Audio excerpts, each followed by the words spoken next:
اوپر دلیل خود قرآن کریم سے لیتے ہیں۔ آپ نے کبھی غور سے دیکھا قرآن کریم کن صورتوں پہ تکمیل ہو رہا ہے، مکمل ہو رہا ہے؟ 2 صورتوں پہ۔ وہ آخری 2 صورتیں کون سی ہیں؟ قل اعوذ برب الفلق اور قل اعوذ برب الناس۔ ہم نے پہلا پارہ پڑھا، دوسرا پڑھا، تیسرا پڑھا، 29 پارے پڑھے، 30واں پارہ اور آخری 2 صورتیں، یہ دونوں صورتیں دعائیہ کلمات ہیں۔ دونوں صورتیں دعائیہ کلمات ہیں۔ اللہ تعالیٰ نے قرآن کریم جب مکمل کیا، تکمیل کیا اور اس کو مکمل کیا تو اس کا اختتام اور تکمیل بھی دعائیہ کلمات پہ رکھی، جس میں اشارہ اس بات کی طرف ہے کہ قرآن پاک جب مکمل ہو رہا ہوتا ہے، تکمیل قرآن کریم کے ٹائم جو بھی دعا مانگو گے اللہ تعالیٰ اس دعا کو قبول فرما لیتا ہے۔ ہمارے معاشرے کے اندر اب ان محافل کی اتنی زیادہ اہمیت نہیں دی جاتی، اتنی اس کو جو شان و شوکت ہے نا، جو عزت اور عظمت ہے ہمارے معاشرے میں، وہ نہیں دی جاتی۔ ہم کیا کہتے ہیں؟ وہ فلاں کر لے گا، وہ فلاں کر لے گا، سارے ایک دوسرے کی طرف دیکھتے ہیں، آخر میں کیا ہوتا ہے؟ کچھ بھی نہیں ہوتا ہے۔ قرآن حتیٰ کہ حضور نبی کریم علیہ الصلوۃ والسلام نے فرمایا جس شے کو سب سے زیادہ عزت دینے کا حق ہے نا، وہ کتاب اللہ ہے، وہ قرآن کریم ہے۔ اب دعائیہ کلمات سنیے گا، ان دونوں صورتوں کا ترجمہ کہ تکمیل قرآن کریم کے وقت دعائیہ کلمات کیسے قبول ہوتے ہیں۔ فرمایا قل اے حبیب آپ فرما دیں، آپ یہ دعا مانگیں، جب حضور مانگیں گے آپ کے صدقے آپ کی امت مانگے گی تو اللہ تعالیٰ قبول فرما لے گا۔ اب الفاظ سنیے گا، اعوذ برب الفلق، میں اپنے آپ کو اس رب کی حفاظت میں دے رہا ہوں۔ فلق جو سورج کو، چاند کو، زمین کو، رات کو، دن کو، ہر شے کو 2 حصے کر دیتا ہے، الگ الگ کر دیتا ہے، رات کو دن سے اور دن کو رات سے، اور زمین کے اندر سے ہر قسم کے دانے کو اگاتا ہے، نکالتا ہے۔ برب الفلق، اور آگے کیا فرمایا من شر ما خلق، ہر اس شے سے بھی اپنے آپ کو تیری حفاظت میں دیتا ہوں جو مجھے نقصان پہنچائے گی۔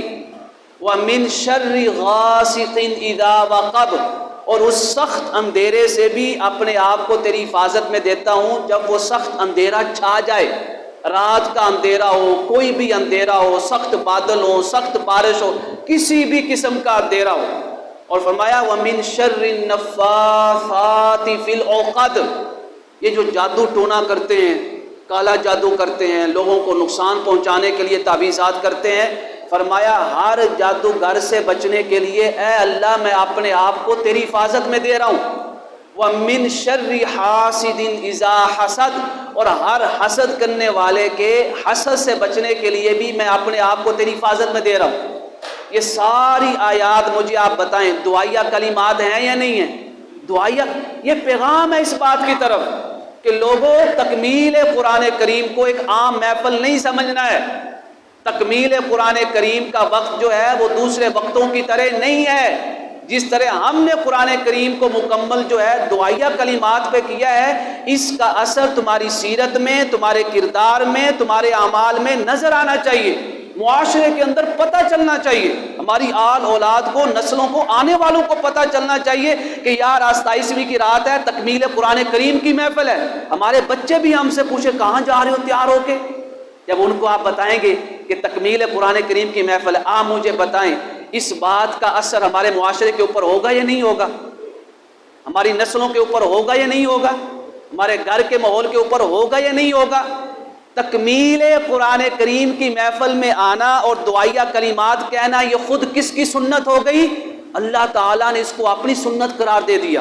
دعائیہ کلمات درج، اگلی سورۃ سن لیں آخری، قل اعوذ برب الناس، اے حبیب آپ دعا مانگیں، آپ فرما دیں اعوذ، میں اپنے آپ کو پناہ میں دے رہا ہوں، حفاظت میں دے رہا ہوں، پروٹیکشن چاہتا ہوں، کس کی؟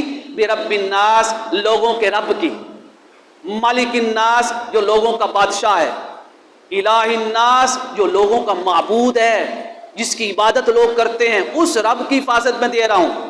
مانگنا کیا چاہتا ہے؟ اللہ نے پوچھا مانگنا کیا چاہتے ہو؟ من شر الوسواس الخناس، ہر برے شخص کے وسوسے سے بچنا چاہتا ہوں کہ اس کے وسوسے مجھے دور نہ کر دیں، شیطانوں کے وسوسے، لوگوں کے وسوسے، فرمایا الذی یوسوس فی صدور الناس، جو لوگوں کو دین سے دور کر رہے ہیں۔ یہ دین سے دور کرنے والے کون ہیں؟ فرمایا من الجنتی والناس، یہ جنوں کے اندر بھی ہیں اور انسانوں کے اندر بھی ہیں۔ مثال کے طور پہ اب یہ اس لیول کا وسوسہ تو نہیں ہے، ادھر ہمارے ہاں ایک ماحول ہے پاکستان کے اندر، عام طور پہ مساجد کے اندر تکمیل قرآن کریم کی محفل کب ہوتی ہے؟ 27ویں کی رات، 27ویں تراویح ہوتی ہے۔ تو یہ 27ویں رات کب آ رہی ہے؟ اس ہفتے کو، یہ جمعے کے بعد جو ہفتہ آ رہا ہے نا، ہفتے کا دن ہوگا، اتوار کی رات ہوگی، یعنی ہفتے اور اتوار کی درمیانی شب کو تکمیل قرآن کریم کی محفل ہے۔ اگر ہم گھر میں بیٹھے رہے، اپنے ذاتی محفلوں میں بیٹھے رہے، مجلسوں میں بیٹھے رہے، ہم نے بیٹھا رہنا ہے، اس کا اثر و امپیکٹ کیا پڑے گا معاشرے میں؟ یار یہ جو مسجد میں ختم قرآن کریم ہو رہا ہے نا، یہ تکمیل قرآن کریم، اس کی کوئی اہمیت نہیں ہے۔ حالانکہ کوئی مسلمان ایسا سوچتا نہیں ہے، لیکن اس کے عمل سے میسج کیا جا رہا ہے؟ کوئی اہمیت نہیں ہے۔ ایک شخص اس نے کہا، اپنی وائف کو کہا، اپنی بچیوں کو کہا، بچوں کو کہا، آج میری جوتی تیار ہو، اچھا کپڑا تیار ہو، آج میری پگڑی میری ٹوپی تیار ہو، آج فل تیار ہو کہ وہ مغرب ٹائم تیاری شروع کر دے، عصر ٹائم۔ مجھے آپ بتائیں، چھوٹے چھوٹے، پتہ نہیں میرا پاپا کیا کرے گا، بڑی تیاری کر رہا ہے بڑے اہتمام کے ساتھ۔ مجھے آپ بتائیں، اس نے بولا نہیں ہے کسی کو، اس کے عمل سے قرآن کی اہمیت واضح ہوئی یا نہیں ہوئی؟ اس کے اہتمام سے تکمیل قرآن کریم کی محفل کی اہمیت واضح ہوئی یا نہیں ہوئی؟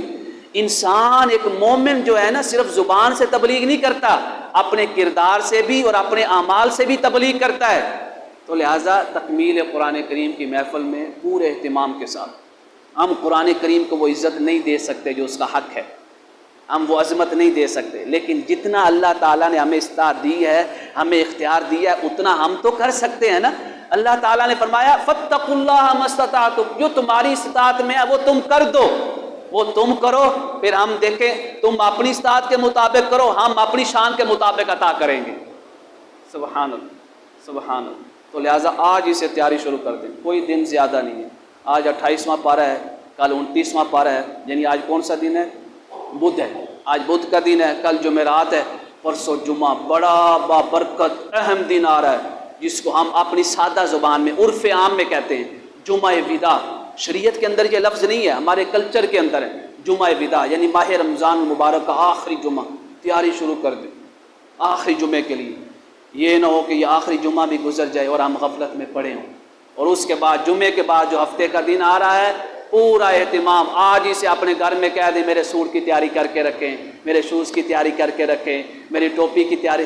اللہ کرے گا مسجدوں سے جوتیاں نہیں چرائی جائیں گی، اللہ خیر کرے گا، جوتیاں بھی محفوظ رہیں گی، اچھی جوتی پہن کے آئیں گے اس نیت سے کہ میں اپنی نسلوں کو، اپنی آل اولاد کو دکھا رہا ہوں، شاید اللہ تعالیٰ اسی عمل کو قبول فرما لے۔ اللہم صلی علی سیدنا